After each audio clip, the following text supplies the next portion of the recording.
गया में एक बड़ा साइबर केस देखने को मिला था। ना मैसेज आया, ना कॉल आया, ना ओटीपी आई और अचानक 28 लाख रुपए अकाउंट से गायब हो गए। ये मामला आपके पास भी पहुंचा और आपने बड़ी कार्रवाई भी की है। ये कैसी घटना हुई थी और कैसे इतना बड़ा ठगी जो है जांच के बाद पता चला है कि ये जो मामला था बिना मैसेज के हुआ है, क्योंकि इलेक्ट्रॉनिक सिम जनरेट कर लिया गया था उसी नंबर पर।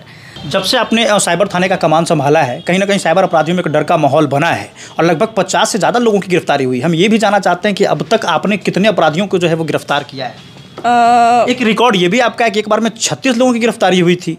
बिल्कुल, नवंबर मंथ में हमने 36 लोगों को अरेस्ट किया था। डिजिटल अरेस्ट, आखिर ये डिजिटल अरेस्ट क्या होता है? ये बड़ा चर्चा का विषय बना है साइबर अपराध की दुनिया में। देखिए, लीगली अगर हम लोग देखें तो ऐसा कोई कॉन्सेप्ट नहीं है डिजिटल अरेस्ट। अभी तक लगभग 4.5 करोड़ रुपए होल्ड हुए हैं, जिस पर 37,48,000 रुपया हमने रिफंड कराया है। लोगों की ये सोच है कि एक बार जब साइबर अपराधियों ने आपको ठग लिया, आपके पैसे ले लिए, तो वो पैसे कभी आपको वापस नहीं मिल सकता। क्या वाकई में ऐसा है या फिर पैसा रिटर्न हो सकता है? नहीं, ऐसा बिल्कुल नहीं है। सबसे पहले तो आपको सावधानी बरतनी है। जो भी चीज़ें मैंने बताया उसको ध्यान रखना है कि आप साइबर फ्रॉड का शिकार बने ही ना। लेकिन अगर फिर भी आप ट्रैप हो जाते हैं तो कुछ चीज़ें हैं, अगर आप प्रॉपरली उसको प्रॉपर टाइम में विद इन टाइम अगर आप उसको रिपोर्ट करते हैं और अपना पैसा होल्ड करा लेते हैं तो आपको बिल्कुल पैसा वापस मिलेगा। हमने वापस कराया है। इसका वो भी है कि आपको निराश होने की ज़रूरत नहीं है। इनकेस फ्रॉड हो भी गया, प्रॉपर मॉनिटरिंग कीजिए। 1930 पर तुरंत कंप्लेन कीजिए, जिससे आपका पैसा जहां भी गया है उसकी मॉनिटरिंग शुरू हो जाएगी। वो होल्ड हो सकता है। आप लगातार जो है वो साइबर अपराधियों पर कहीं ना कहीं लगाम लगा रही हैं। कभी ऐसा नहीं हुआ कि आपको ही फ़ोन आ गया कि मैडम आपकी लॉटरी लगी है? इस तरह के साइबर अपराधी कहीं पुलिस पदाधिकारियों को जाल में फंसाते हैं?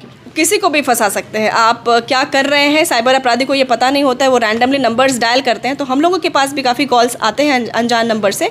तो उस वैसे कॉल्स को फर्स्ट ऑफ ऑल आप रिसीव नहीं करें। इनकेस आप रिसीव करते भी हैं और कुछ वैसा जैसे ही शुरू किया आपका डिटेल मांगना या आपको डराना, तो आप तुरंत फ़ोन काट दीजिए और फिर ऐसे कॉल्स को नहीं उठाइए, ऐसे नंबर। साइबर अपराधियों को छक्के छुड़ाने वाली साइबर डीएसपी अभी हमारे साथ मौजूद हैं। देखिए, इनके नेतृत्व में लगातार जो है वो साइबर अपराधियों पर कार्रवाई हुई है और लगभग 50 से ज़्यादा साइबर अपराधी गिरफ्तार हुए हैं और करोड़ों रुपए इन्होंने जो है वो होल्ड करवाया है और लगभग 30 लाख से ज़्यादा रुपए जिसे साइबर क्राइम ने जो है वो ठगा था, वो पैसे जो है वो रिटर्न मिले। लगातार इनके नेतृत्व में बेहतर कार्य हो रहा है।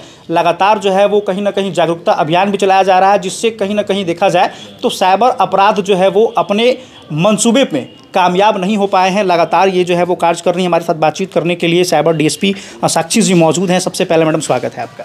Thank you so much. क्या कहेंगे, एक बड़ा मामला चल रहा है पूरे देश में साइबर क्राइम को लेकर, तो सबसे पहले हम ये जानना चाहेंगे कि ये साइबर क्राइम क्या होता है और ये कितने प्रकार से जो है वो लोगों को जो है वो कहीं ना कहीं ठगी का शिकार बनाते हैं? साइबर क्राइम का मतलब होता है कि फिजिकली कोई आपके साथ क्राइम नहीं कर रहा है, वर्चुअली आपसे जुड़ता है टेक्नोलॉजी यूज़ करके, इंटरनेट यूज़ करके। बैठ जाइए ना।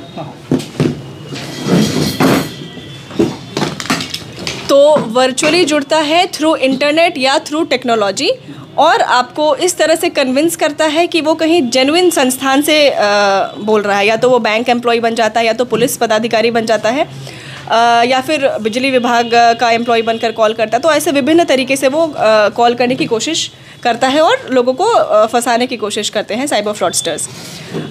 तो किन किन तरीक़ों से वो कर सकते हैं? एक तरीका है जिसको हम लोग फिशिंग कहते हैं, जिसमें ऐसा लिंक भेजा जाता है जो देखने में तो जेन्युइन होगा, बट उसमें कुछ एक चेंज रहता है, जैसे एक फुल स्टॉप या कॉमा, ऐसा कुछ चेंज होगा जो जेन्युइन संस्थान का नहीं होगा।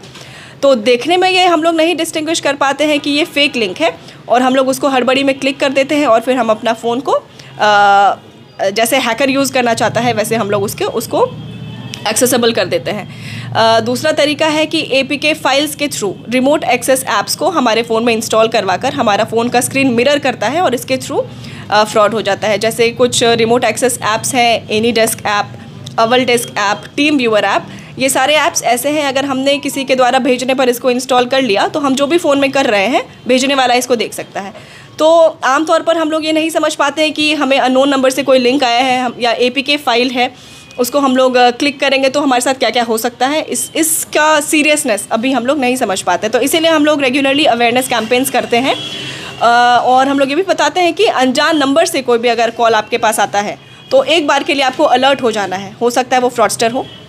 हो सकता है जेन्युइन भी कॉल हो, लेकिन आपको एक बार उसी तरीके से बात करना है कि अगर कोई आपका फाइनेंशियल डिटेल मांगा जा रहा है या आपको किसी तरह से कंफ्यूज करने की कोशिश कर रहे हैं, तो आपको इसके ट्रैप में नहीं फंसना है। तो लिंक के थ्रू या फ़ोन कॉल पर आपको ट्रैप करने की कोशिश करेगा, या APK फाइल भेजकर आपको ट्रैप करने की कोशिश करेगा, या ऑनलाइन पार्ट टाइम जॉब के नाम पर आपको अलग अलग वेबसाइट्स पर वो डाइवर्ट करेगा और आपके साथ फ्रॉड करने की कोशिश करेगा। तो ये कुछ तरीके हैं जो जनरली देखे जाते हैं जिनके थ्रू फ्रॉड कर ली जाती है। तो साइबर ठग से बचने के लिए सरकार लगातार प्रचार प्रसार कर रही है, आप लोग भी जाकर जागरूकता अभियान चला रहे हैं, लेकिन इसके बावजूद साइबर ठग भी जो है वो नए नए तरीके अपना रहे हैं। तो ग्रामीण स्तर पर इसका प्रचार प्रसार बेहतर तरीके से हो, इसको लेकर जो है वो साइबर टीम क्या कर रही है? हम लोग हर सप्ताह को हम लोग जागरूकता अभियान चलाते हैं और साइबर चौपाल का आयोजन इसके लिए किया जा रहा है, जिसके लिए हम पंचायतों में जाते हैं, स्कूल्स में जाते हैं, कॉलेजेस में जाते हैं, और जो भी तरीके हमारे पास आते हैं, जो रिपोर्ट होते हैं जिस तरह के, जैसे PM किसान के नाम पर ग्रामीणों से कई बार ठगी कर ली जाती है कि हम इस ऑफिस से बोल रहे हैं, गवर्नमेंट ऑफिस से बोल रहे हैं, आपको कुछ पैसा आने वाला है PM किसान योजना का, और उसके नाम पर लोगों से ठगी की जाती है। तो ये सब चीज़ें हम लोग उनको अलर्ट कराते हैं। जिले में बड़ा ट्रेंड चला इस बार, गया जिले में हर प्रखंड में देखा जाए तो कहीं ना कहीं ऐसा ठगी कोई ना कोई व्यक्ति हुआ ही है। बिल्कुल हुआ है। तो इसी के लिए हम लोग बोलते हैं कि अगर कोई गवर्नमेंट एजेंट बनकर आपके पास अकाउंट खुलवाने के लिए आए, तो वैसे में क्या करते हैं, वो अकाउंट में अपना फ़ोन नंबर डालता है, वो कोई एजेंट नहीं रहता है, और ग्रामीण जो है उसमें फंस जाते हैं। तो इसको म्यूल अकाउंट भी कहते हैं कि दूसरे व्यक्ति का आइडेंटिटी लेकर अकाउंट खोल लेता है और फिर उसको वो यूज़ करता है। तो जब भी पकड़ाएगा तो वही व्यक्ति पकड़ाएगा जो इनोसेंट है, जिसने कुछ किया नहीं है। तो इस तरीके से ज़्यादातर ग्रामीण इसके ट्रैप में आते हैं। ज़्यादातर वृद्ध महिलाएं आती हैं जो वृद्धा पेंशन के नाम पर या PM किसान के नाम पर उनको कन्विंस करके अकाउंट खोल लिया जाता है और फिर उसको साइबर धोखाधड़ी में इस्तेमाल किया जाता है। तो ये चीज़ों से बच के रहने की ज़रूरत है। साइबर थाने में लोगों को कितनी सहूलियत मिलती है, चाहे वो ऑनलाइन केस करना हो, चाहे लोग डायरेक्ट यहाँ आकर आपसे कॉन्टैक्ट कर रहे हैं, तो आम लोगों को कितनी सहूलियत मिलती है इस थाने में? जब भी कोई आते हैं और हमें पता चलता है कि किस तरह से उनके साथ ठगी हुआ है, तो एक बार उनको बताया जाता है कि इस तरह ईजिली अपना डिटेल नहीं दे देना है। वो बताया जाता है कैसे उनको ऑनलाइन कंप्लेंट करना है, इसके बारे में गाइड किया जाता है, और फिर जो भी डॉक्यूमेंटेशन है उसके बारे में बताया जाता है। जब से आपने साइबर थाने का कमान संभाला है, कहीं ना कहीं साइबर अपराधियों में एक डर का माहौल बना है और लगभग 50 से ज़्यादा लोगों की गिरफ्तारी हुई। हम ये भी जानना चाहते हैं कि अब तक आपने कितने अपराधियों को जो है वो गिरफ्तार किया है? एक रिकॉर्ड ये भी आपका है कि एक बार में 36 लोगों की गिरफ्तारी हुई थी। बिल्कुल, नवंबर मंथ में हमने 36 लोगों को अरेस्ट किया था।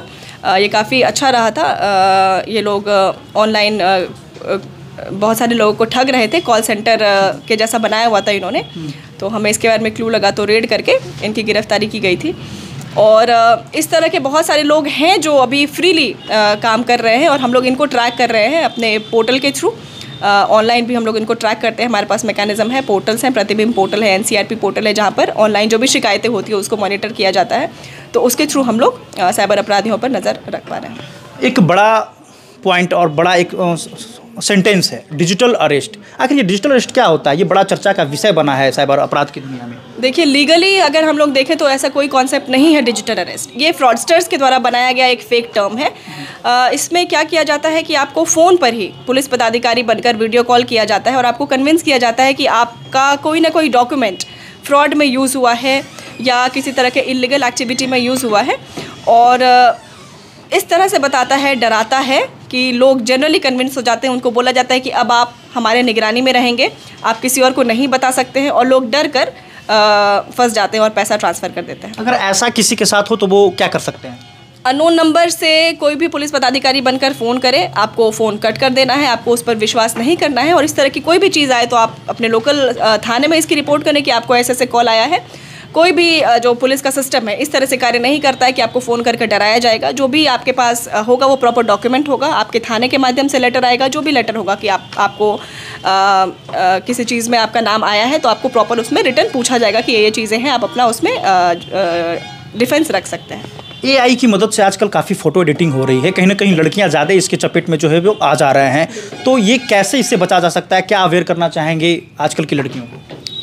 देखिए, लड़कियां हो या लड़के हों, सोशल मीडिया सभी लोग यूज़ करते हैं। अभी हम लोग सब टेक्नो फ्रेंडली हैं, तो सोशल मीडिया यूज़ करने टाइम कुछ सावधानियां बरतनी चाहिए। जो हम लोग फ्रेंड रिक्वेस्ट एक्सेप्ट करते हैं, सभी लोगों का आंख बंद कर नहीं एक्सेप्ट करना चाहिए, क्योंकि उन्हीं में से कुछ लोग ऐसे होते हैं जो आपके फ़ोटोज़ को मिसयूज़ कर सकते हैं।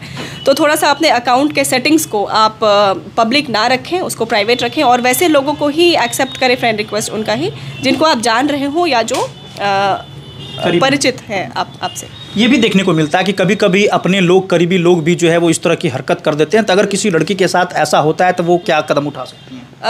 जिनके साथ भी ऐसा होता है वो एक आवेदन लिखकर, जो भी उनके साथ हुआ है, जिस तरह का भी फ़ोटो उनका डाला गया है या कुछ अभद्र टिप्पणी की गई है, उसका वो साक्ष्य के तौर पर लगाकर हमारे पास आवेदन दे सकते हैं। हम लोग उस पर कार्रवाई करते हैं और बहुत सारे लोगों को हमने ऐसे जेल भी भेजा है और डिटेक्ट भी किया है कि कौन कर रहा है। गया में एक बड़ा साइबर केस देखने को मिला था। ना मैसेज आया, ना कॉल आया, ना OTP आई और अचानक 28 लाख रुपए अकाउंट से गायब हो गए। ये मामला आपके पास भी पहुंचा और आपने बड़ी कार्रवाई भी की है।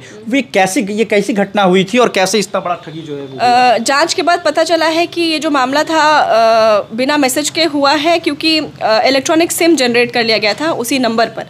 तो ये थोड़ा सा इसमें और डेवलप करने की ज़रूरत है हम लोगों को। ये कैसे किया, क्योंकि उसने आधार का OTP और फ़ोन का OTP बाईपास करके इसको किया था। जनरली इलेक्ट्रॉनिक सिम बनाने के लिए अलग अलग जगह से वेरिफिकेशन चाहिए, जिसमें आधार और फ़ोन का भी चाहिए होता है। तो ये नहीं आया उनको और इस ड्यूरेशन में, 1 दिन के ड्यूरेशन में उनका फ़ोन बंद रहा जब उसी सिम का इलेक्ट्रॉनिक सिम बनाया गया।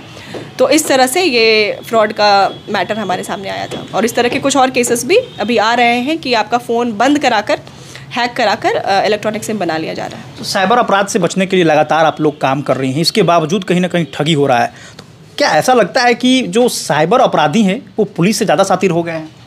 शातिर तो हैं और अलग अलग टेक्नोलॉजीज़ लगातार उन पर काम कर रहे हैं। उनको पता चल रहा है कि एक तरह से पुलिस अवेयर कर रही है तो वो तुरंत अलग तरीके से अलग चीज़ों का नाम लेकर फ्रॉड करना शुरू कर दे रहे हैं। तो हम भी लगातार उन पर नज़र रखे हुए हैं और कोशिश कर रहे हैं कि जो भी केसेस रिपोर्ट हो हम लोग उस पर लोगों को न्याय दिला सकें और लोगों का पैसा रिकवर करा सकें और जो भी होल्ड है उस पर जल्दी कार्रवाई कर उन्हें थोड़ा सा उनका पेन कम करा सकें। जिले में लगभग करोड़ों रुपए की ठगी हुई है। तो हम ये जानना चाहते हैं आपसे कि अब तक कितने रुपए जो है वो होल्ड हुए हैं और कितने रुपए जो है वो रिफंड किए गए हैं?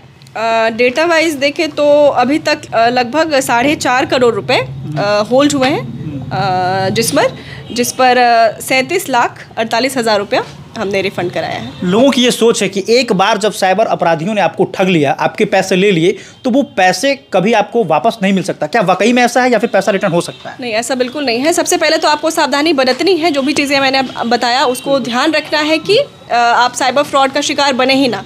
लेकिन अगर फिर भी आप ट्रैप हो जाते हैं तो कुछ चीज़ें हैं, अगर आप प्रॉपरली उसको प्रॉपर टाइम में, विद इन टाइम अगर आप उसको रिपोर्ट करते हैं और अपना पैसा होल्ड करा लेते हैं तो आपको बिल्कुल पैसा वापस मिलेगा। हमने वापस कराया है। इसका वो भी है कि आपको निराश होने की ज़रूरत नहीं है। इनकेस फ्रॉड हो भी गया, प्रॉपर मॉनिटरिंग कीजिए, 1930 पर तुरंत कंप्लेन कीजिए, जिससे आपका पैसा जहाँ भी गया है उसकी मॉनिटरिंग शुरू हो जाएगी। वो होल्ड हो सकता है, उसके बाद हम लोग इसको वापस करा सकते हैं। उसके बाद आप बैंक में भी, आपको अगर विद इन 24 आवर्स आपने शिकायत कर दी और बैंक वाले अश्योर हो गए कि आपने खुद OTP नहीं दिया है, तो आपका पूरा का पूरा पैसा भी बैंक अंडर इंश्योरेंस देती है। आप लगातार जो है वो साइबर अपराधियों पर कहीं ना कहीं लगाम लगा रही हैं। कभी ऐसा नहीं हुआ कि आपको ही फ़ोन आ गया कि मैडम आपकी लॉटरी लगी है? इस तरह के साइबर अपराधी कहीं पुलिस पदाधिकारियों को जाल में फंसाते हैं? किसी को भी फंसा सकते हैं। आप क्या कर रहे हैं, साइबर अपराधी को ये पता नहीं होता है। वो रैंडमली नंबर्स डायल करते हैं। तो हम लोगों के पास भी काफ़ी कॉल्स आते हैं अनजान नंबर से। तो उस वैसे कॉल्स को फर्स्ट ऑफ ऑल आप रिसीव नहीं करें। इनकेस आप रिसीव करते भी हैं और कुछ वैसा जैसे ही शुरू किया आपका डिटेल मांगना या आपको डराना, तो आप तुरंत फ़ोन काट दीजिए और फिर ऐसे कॉल्स को नहीं उठाइए, ऐसे नंबर। सोशल मीडिया पर, फेसबुक पर गया पुलिस का एक पेज चलता है। हालांकि ये मीडिया में खबरें नहीं आई, लेकिन मैंने नोटिस किया था कि एक बार गया पुलिस का पेज अचानक से गायब हो गया था। फिर आपने शायद उसको जो है वो रिकवर किया। क्या हुआ था? कभी कभी ऐसा होता है, ये फेसबुक का ही पॉलिसी है कि कुछ ऐसे टर्म्स अगर यूज़ हो गए या कुछ ऐसा फ़ोटो आ गया हो जो नहीं परमिट करता है, तो उसके बाद वो पेज को कवर कर दिया जाता है। तो ऐसा ही कुछ हुआ था। फिर हमने उसको टेक्निकल असिस्टेंस लेके फेसबुक को लिखा था और फिर जो भी चीज़ें थी उसको रिमूव किया था। उसके बाद हमारा पेज वापस। सोशल मीडिया भी काफ़ी हैकिंग का मामला सामने आता है, तो इससे बचने के लिए लोगों को क्या करना चाहिए? सोशल मीडिया हैक से बचने के लिए फ़र्स्ट ऑफ ऑल जो मैंने आपको बताया कि आप जो फ्रेंड्स बनाते हैं उसको सोच समझ कर बनाएं। सोशल मीडिया के सेटिंग्स को जब आप कोई भी अकाउंट बनाते हैं तो उसको पब्लिक ना रखें, उसको प्राइवेट रखें। और जो भी चीज़ें आप डालते हैं रियल टाइम ना डालें, आप 1-2 दिन के बाद डालें। अपना हर टाइम का इन्फॉर्मेशन, ज़रूरी नहीं है कि आप उसको पब्लिक करते रहें। उसको थोड़ा सा सोच समझ कर अपने फ़ोटोज़ डालें। किस तरह के फ़ोटोज़ डाल रहे हैं इस पर भी आप कंसिडर कर सकते हैं। एक अंतिम सवाल ये है कि गया के लोगों को क्या अवेयर करना चाहेंगे, चाहे वो यूथ हों चाहे वो वृद्ध हों, क्या अवेयर करना चाहेंगे, कैसे जो है आप साइबर अपराध से बचें? साइबर अपराध से बचने के लिए आपको खुद में विजिलेंट रहना होगा। कहीं भी आपको लगे कि कोई आपको कॉल कर डाइवर्ट करने की कोशिश कर रहा है, तुरंत इस चीज़ को पहचानें। हर अनजान कॉल को आप उसी नज़र से देखें कि ये हो सकता है साइबर फ्रॉडस्टर का कॉल हो।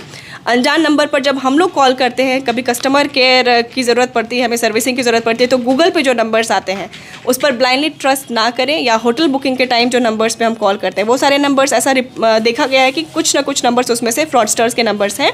और अनजान नंबर पर कॉल करने टाइम हमारे साथ लोगों के साथ फ्रॉड हुआ है, तो ये चीज़ों पर उनको सावधानी बरतनी है। डिजिटल अरेस्ट का नाम लेकर कोई फंसाने की कोशिश करे, उस पर एकदम विश्वास नहीं करना है, सीधे सीधे उसकी रिपोर्टिंग करनी है। और अगर कोई फ्रॉड अटेम्प्ट भी करता है तो एक चक्षु पोर्टल है, उस पर रिपोर्ट किया जा सकता है साइबर फ्रॉड के बारे में। और इन केस फ्रॉड हो जाए तो 1930 पर कॉल करें और प्रॉपर एक आवेदन लेकर साइबर थाना में उसकी रिपोर्ट करें। बहुत बहुत धन्यवाद। तो देखिए, साइबर अपराधी अपना रास्ता बदल लीजिए, नहीं तो फिर कार्रवाई के लिए जो है वो आप तैयार रहिए। लगातार साइबर डीएसपी के नेतृत्व में जो है वो कहीं ना कहीं ये साइबर अपराधियों पर जो है वो लगाम लगाया जा रहा है और लगातार कार्रवाई हो रही है और करोड़ों रुपए अब तक होल्ड किए गए हैं और 50 से ज़्यादा अपराधियों की गिरफ्तारी हुई है। अगर किसी व्यक्ति के पास कोई साइबर अपराधी कॉल करते हैं तो तत्काल आप 1930 पर कॉल करके अपनी कंप्लेन जो है वो दर्ज करवा सकते हैं। जेके न्यूज़ 24 मैं समर राठौर, गया से।